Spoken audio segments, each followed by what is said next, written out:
भगवान कहते हैं माँ यद मन भटकता है तो हमें कुछ बातों का ध्यान रखना चाहिए। किन बातों का?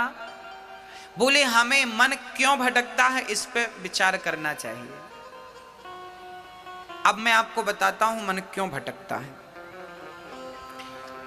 आप बहुत ज्यादा देखते हैं तो मन वहां जाता है जहां जो आप देखते हैं, और जो आप देखते हैं वो प्राप्त करने की इच्छाएं होने लगती हैं, तो फिर मन भटकने लगता है। दूसरी बात, आप बहुत ज्यादा सुनते हैं इसके बारे में उसके बारे में, ये बात वो बात, तो फिर वो बात आप अकेले हैं तो गूंजती रहती। आज फलाने ने ये कहा, आज फलाने ने ये कहा, आज ऐसा कहा, ऐसा हो जाता तो ऐसा कर लेते, ऐसा कर लेते तो ऐसा हो जाता। ये मन भटकने लगा। आपका मन जरूरत से ज्यादा भटकने लगता है, अधिक भटकता है आपका मन। अब मन को शांत कैसे करें? बोले मन को शांत करने के हम उपाय बता रहे हैं। मन को शांत करने के कुछ उपाय हैं। पहला उपाय, अधिक से अधिक भगवान की कथाएं सुनिए। मैया जी आप बताइए, अभी आपको यहां बैठे लगभग 1.5 घंटा हो गया। वैसे तो 1.5 घंटे हो गए, फिर भी हम 1 घंटा मान लें। आपको यहां बैठे लगभग 1 घंटे हो गए। अब आप बताओ, इस 1 घंटा में क्या आप में से किसी का भी मन भटका? आप अपनी बात करिए और प्रत्यक्ष बात करिए, सबूत के साथ बात करिए, प्रमाण के साथ बात करिए। आप यहां 1 घंटे से बैठे हैं, इस 1 घंटे में आप में से किसी का मन भटका? हाँ या ना? नहीं भटका? तो देखिए, ये बात, इस बात का सबूत है कि भगवान की कथा यदि हम नित्य सुनना शुरू करें तो मन का भटकाव धीरे धीरे समाप्त हो जाएगा। मन का भटकना मिटेगा तो भगवान की कथा से मिटेगा। ये पहली बात। अब प्रश्न दूसरा, अब कथाएं रोज रोज तो होंगी नहीं, तो फिर क्या करेंगे? बोले जब कथाएं हों तो कथाएं सुने, और जब कथाएं ना हों तो कीर्तन करें। बैठ जाएं घर में, मंदिर में, कहीं भी, और कीर्तन करें। श्री कृष्ण गोविंद हरे मुरारी, हे नाथ नारायण बा, श्रीमन नारायण नारायण नारायण। हाँ, कीर्तन करिए। श्रीमन नारायण नारायण नारायण, श्रीमन नारायण। पहली बात है कथा सुनिए, और दूसरी बात कीर्तन करिए। काम करते रहना और नाम जपते रहना। अब जैसे हमारी माताएं सुबह सुबह बच्चों को टिफिन बनाती हैं, बच्चों को स्कूल भेजती हैं, जैसे आप उठो, आंख खुलते ही कीर्तन करने लग जाओ, श्रीमन नारायण नारायण। नहा रहे हैं तो नहाते जाओ, श्रीमन नारायण नारायण ना। इसके बाद कपड़े पहन रहे हैं, कपड़े पहनिए, कीर्तन। अब बच्चों को, आपने माताएं बच्चों को उठाती हैं, बेटा उठो स्कूल चलना, उठो उठो। बच्चे उठ गए, माँ बच्चे के लिए टिफिन बना रही है, आज पूड़ी और सब्जी बना रही है, तो बढ़िया से आटा गूंथती जाओ और श्रीमन नारायण नारायण नारा, पूड़ी बेलती जाओ, श्रीमन नारायण नारायण। अब पूड़ी सेकती जाओ, आलू काटती जाओ, आलू का बढ़िया सब्जी बनाती जाओ, जो बना रही हो, लौकी आलू की, जो भी, गोभी आलू की सब्जी बनाती जाओ, श्रीमन नारायण। ये सब्जी बन रही, सब्जी भी बन जाएगी और कीर्तन भी हो जाएगा, रोटी पूड़ी भी बन जाएगी। और तब तक पति ने आवाज लगाई, जरा चाय लाओ। अब चाय बना रही है पत्नी, बढ़िया चाय चढ़ा दी आपने, पानी डाल दिया, दूध डाल दिया, श्रीमन नारायण नारायण। चाय पक रही है, आप मन में कीर्तन चल रहा। हाँ, कीर्तन। तब तक बहू, तब तक ससुर जी ने आवाज लगाई, बहू चश्मा नहीं मिल रहा बेटा। अब बहू दौड़ी दौड़ी गई, वो चश्मा ढूंढ रही है, तो चश्मा ढूंढो, श्रीमन नारायण नारायण नारायण। भाई आपका शरीर व्यस्त होता है, मुंह कहीं व्यस्त नहीं होता। हाँ या ना? बच्चों को टिफिन बनाने में शरीर व्यस्त होता है क्या? मुंह व्यस्त होता है? चाय बनाने में मुंह व्यस्त होता है क्या? तो मुंह का सदुपयोग करिए, कीर्तन करिए, काम करते रहिए। और यही है कलयुग में भक्ति, इसी को भक्ति कहते हैं। इससे बड़ी कोई भक्ति नहीं है। और ये पुरुषगण आप भी दुकान पर बैठो, कोई ग्राहक आए तो आइए राम जी, आइए श्याम जी, अपनी शब्द शैली बदल लीजिए। हर ग्राहक को, ग्राहक तो वैसे भी भगवान होता है, तो ग्राहक को आइए राम जी, आइए श्याम जी, आइए कन्हैया जी, क्या चाहिए, आइए राधा रानी, आइए, सारा काम करो। पर हर पल कोई नहीं है तो कीर्तन श्रीमन नारायण नारायण ना। किसान लोग खेती कर रहे हैं, कुदाड़ी फावड़ा चला रहे हैं, ट्रैक्टर चला रहे हैं, बुवाई कटाई जुताई जो कर रहे हो सब करो, पर काम करते समय, ट्रैक्टर चलाते समय आपका मुंह व्यस्त होता है क्या? कटाई और जुताई करते समय मुंह व्यस्त होता है क्या? अरे भाई, मुंह से नारायण नारायण कहते जाओ। भगवान ये नहीं कहते कि तुम बैठ के आधा घंटा मेरा जाप करो ना, भगवान ये नहीं कहते तुम माला लेके जाप करो। भगवान ये कहते हैं कि तुम काम बराबर करो, कर्मण्येवाधिकारस्ते, तू कर्म कर, पर काम को करते समय मुझे भूल मत जाना।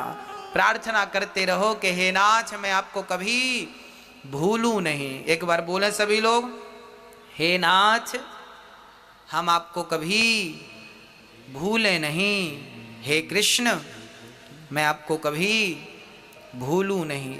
हे नाथ, मैं आपको कभी भूलू नहीं।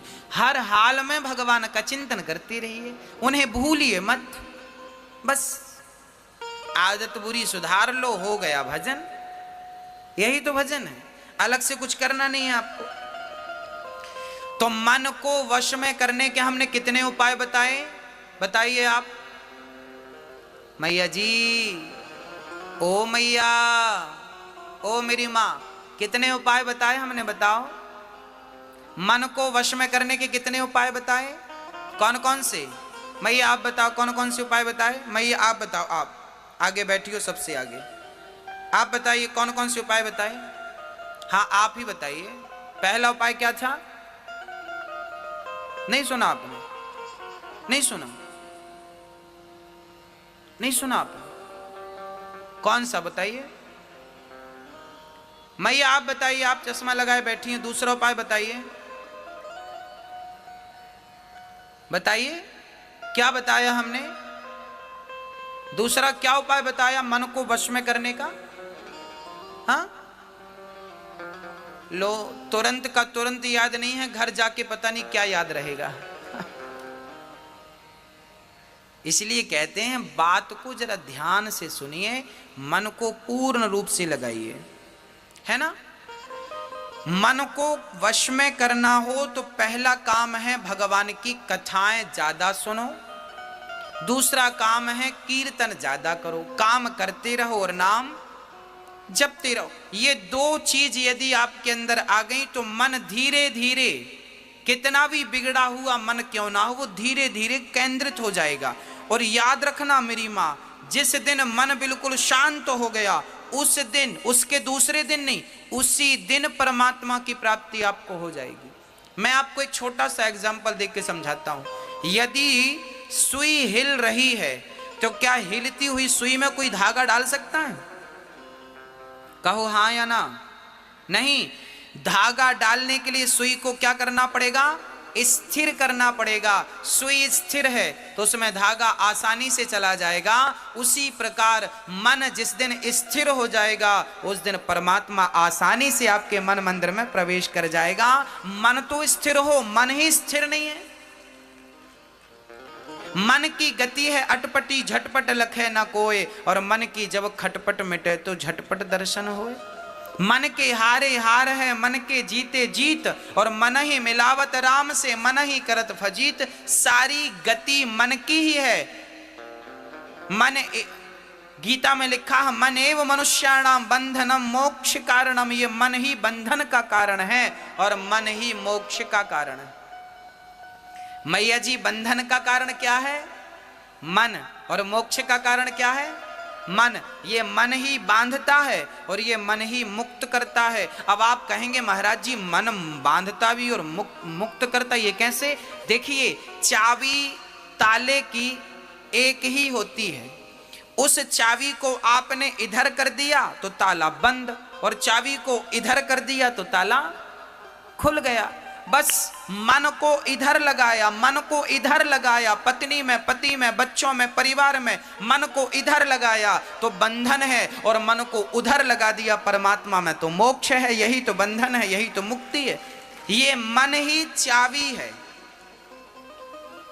आप इसे कितनी गंभीरता से सुन रहे हैं और समझ रहे हैं मुझे नहीं पता, पर मैं आज जीवन की कुंजी अर्थात चाबी आपको दे के जा रहा हूं कि मन ही बंधन है और मन ही मोक्ष है।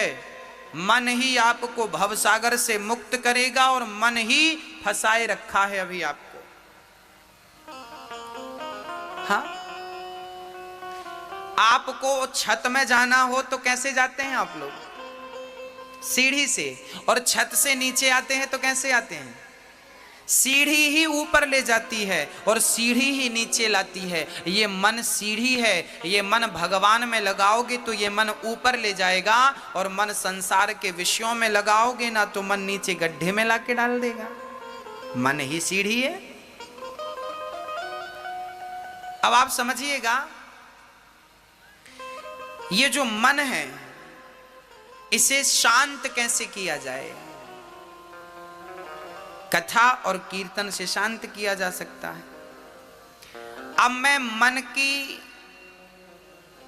कितनी विकृतियां हैं मैं उन पर प्रकाश डालता हूं। अच्छा मैया जी ये बताओ, आपके दुख का कारण क्या है? बताइए। आप कहती हो ना महाराज जी हम बड़े दुखी हैं, हम बड़े परेशान हैं, हमारे साथ ये हो रहा है, हमारे साथ। आपके दुख का कारण क्या है? जोर से बोलो। आपके दुख का कारण है मन। क्या कारण है? अब आपको स्पष्ट करके बताऊं दुख का कारण मन कैसे है। आइए समझते हैं, बहुत गंभीरता से समझिएगा। आज मैं मन से जुड़ी हर चीज पर प्रकाश डालूंगा ताकि मन को लेके जितने भी डाउट हैं आपके भीतर वो क्लियर हो जाए, संदेह समाप्त हो जाए मन को लेकर। और मन बहुत बड़ी चीज है, समझिएगा। अच्छा एक बात बताइए, हमारी माताएं इतना सा पेंडल सोने का पहने गले पे, उसे भी मंगलसूत्र कहते हैं। और माताओं से कहो क्यों इतने से पेंडल से तुम खुश हो? नहीं, मन कहता है इतना बड़ा हो, कम से कम 4 लोगों को दिखे तो कि हमारे गले पे कुछ है। तो बताइए, आप इतना सा सोने का पेंडल पहनोगी तो भी सुहागिन रहोगी, पर इतना बड़ा होना चाहिए, ये किसकी इच्छा है? किसकी इच्छा है? मन की इच्छा है। अरे 100, 150, 200 रुपए की साड़ी पहन लोगी ना तो आपका शरीर ढक जाएगा, पर कम से कम 1000 रुपए की हो, ये किसकी इच्छा है?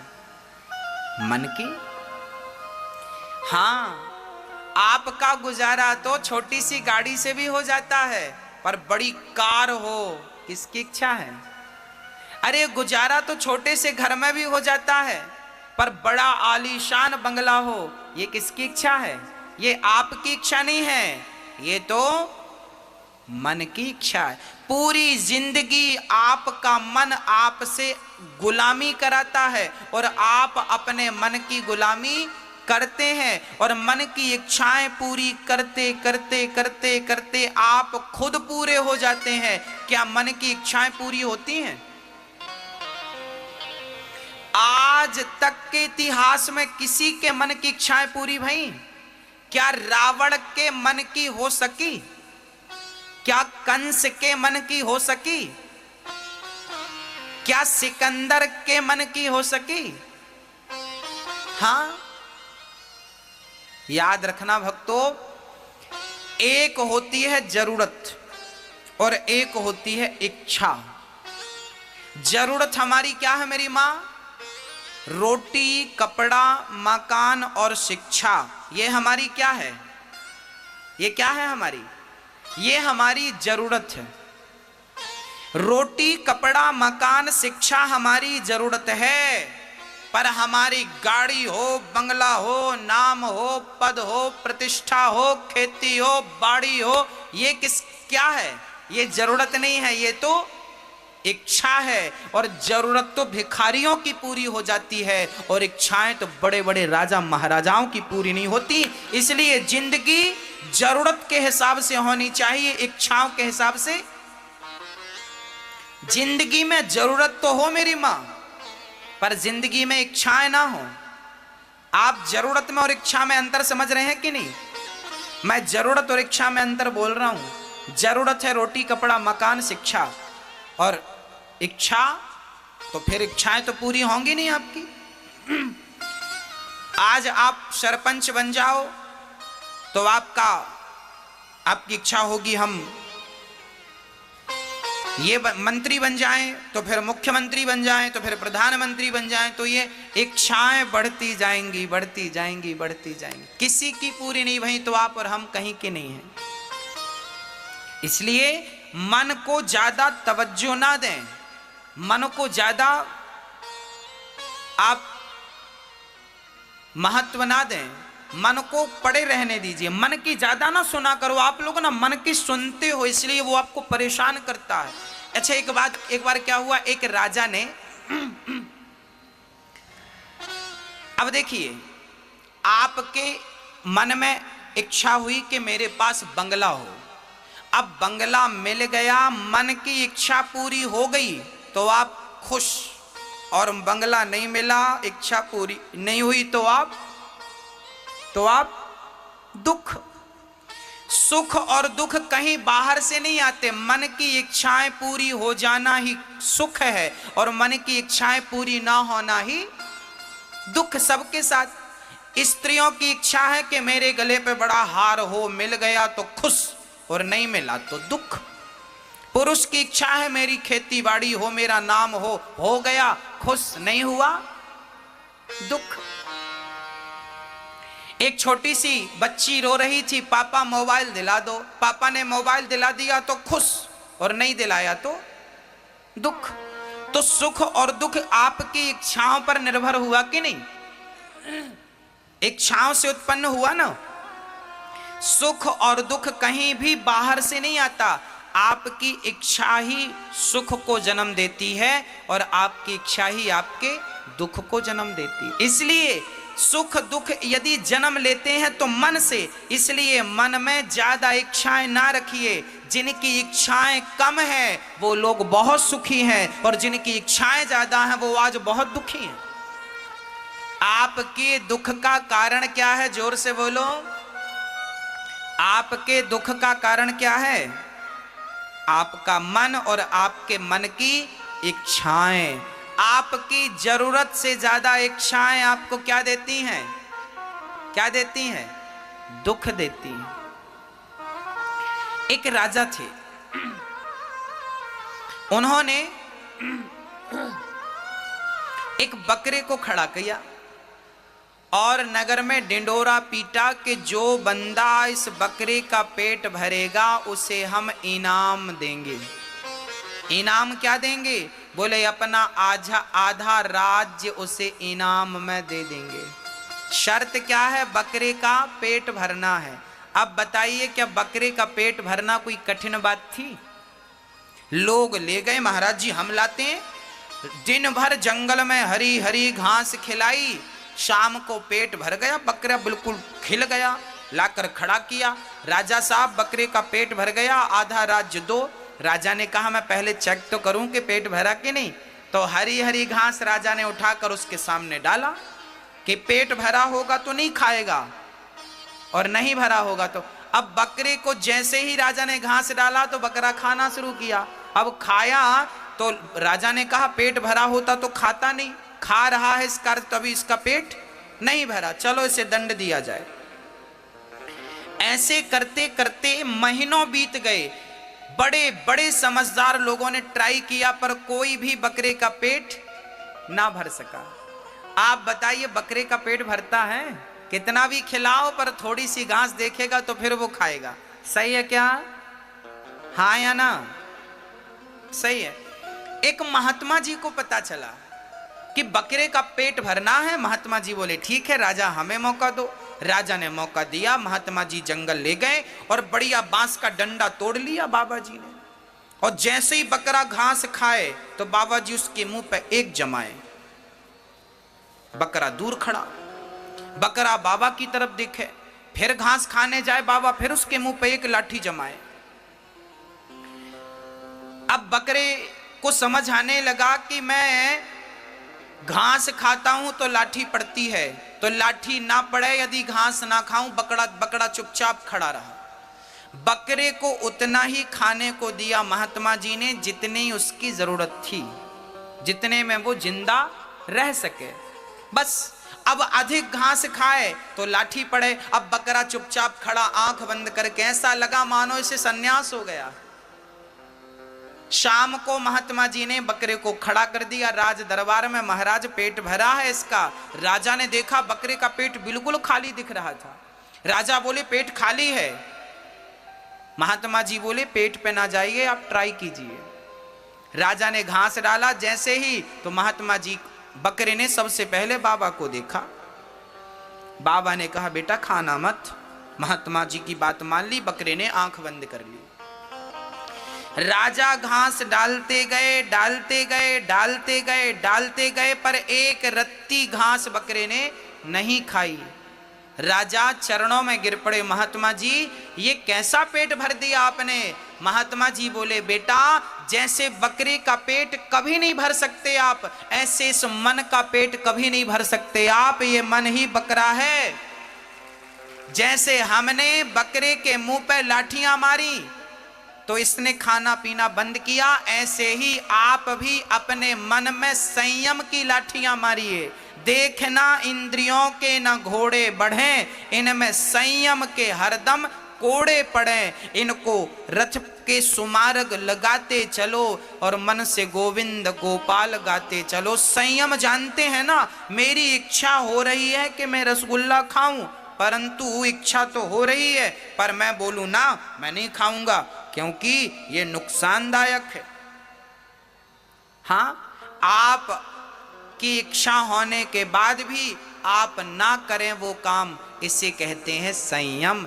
धीरे धीरे जब आप कंट्रोल करेंगे तो फिर वो इच्छाएं समाप्त हो जाएंगी। फिर वो मन, बकरा पहले परेशान कर रहा था, कुछ भी खाता और फिर राजा डालता तो खाता, और अब बाबा जी ने जो लाठियां जमाई तो अब नहीं खाता। अर्थात मन को भी थोड़ा सा डांटिए, मन को भी थोड़ा सा मारिए। गोस्वामी जी डांट रहे हैं, रे मन तू सत्संग कर, छोड़ जगत की रीत, और अंत समय पछताएगा जब आयु जाएगी बीत। रे मन सब सो निरस है, सरस राम सो होए, उचित सिखावन देते हैं निस दिन तुलसी तोय। रे मन मन को बहुत डांटा गया है, और 4 वेद और 18 पुराण आपसे केवल एक ही बात कहते हैं कि आपने अपने मन को साध लिया तो आपका वेद पुराण सुनना समझना सफल हो गया।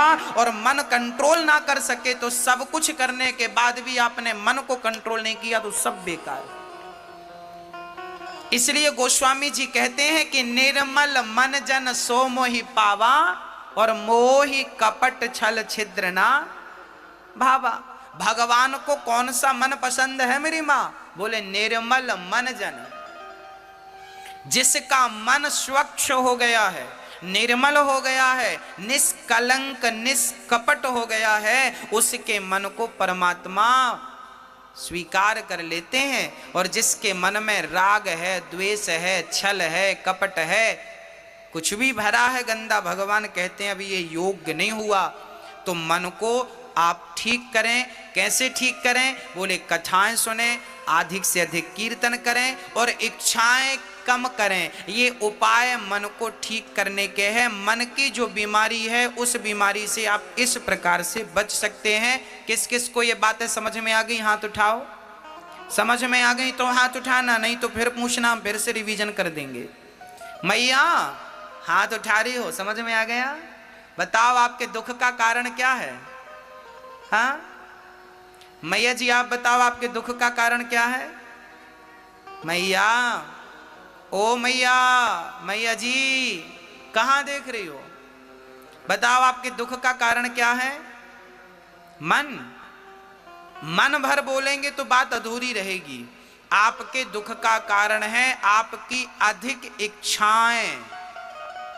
मन की अधिक इच्छाएं आपके दुख का कारण है। यदि आप बोलेंगे दुख का कारण मन है, तो फिर आप सामने वालों को समझा नहीं पाएंगे ना। इसलिए पूरी बात बोलिए कि दुख का कारण है मन की अधिक इच्छाएं, ये दुख का कारण है। और सुख का कारण है मन का संतोषी हो जाना। गौधन गजधन